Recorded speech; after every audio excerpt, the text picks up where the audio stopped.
అయితే మరికొన్ని దిమ్మె తిరిగే నిజాలు, మరికొన్ని కుంభకోణాలను ఈరోజు మీ ద్వారా ప్రజల ముందు, రాష్ట్ర ప్రజల ముందు ఉంచబోతా ఉన్నాం.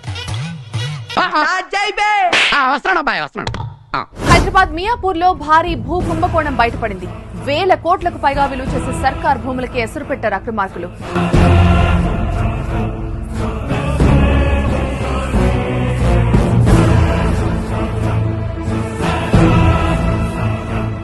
ఛత్తీస్గఢ్ నుంచి విద్యుత్ కొనుగోలు, విద్యుత్ ప్రాజెక్టుల నిర్మాణంలో అవకతవకలు జరిగాయన్న ప్రచారం కేసీఆర్ కు తలనొప్పిగా మారింది. ప్రభుత్వం దానిపై విచారణ కోసం కమిషన్ నియమించడం గులాబీదళంలో గుబులు పెంచుతోంది. కోట్లు ఖర్చు చేసి విద్యుత్ కొనుగోలు చేశారు. దీంట్లో నష్టాన్ని తేల్చడానికి విచారణ జరుగుతోంది. ఆనాడు అధికారంలో ఉండగా కేసీఆర్ తీసుకున్న నిర్ణయాలు ఆయన మెడకు చుట్టుకుంటున్నాయి.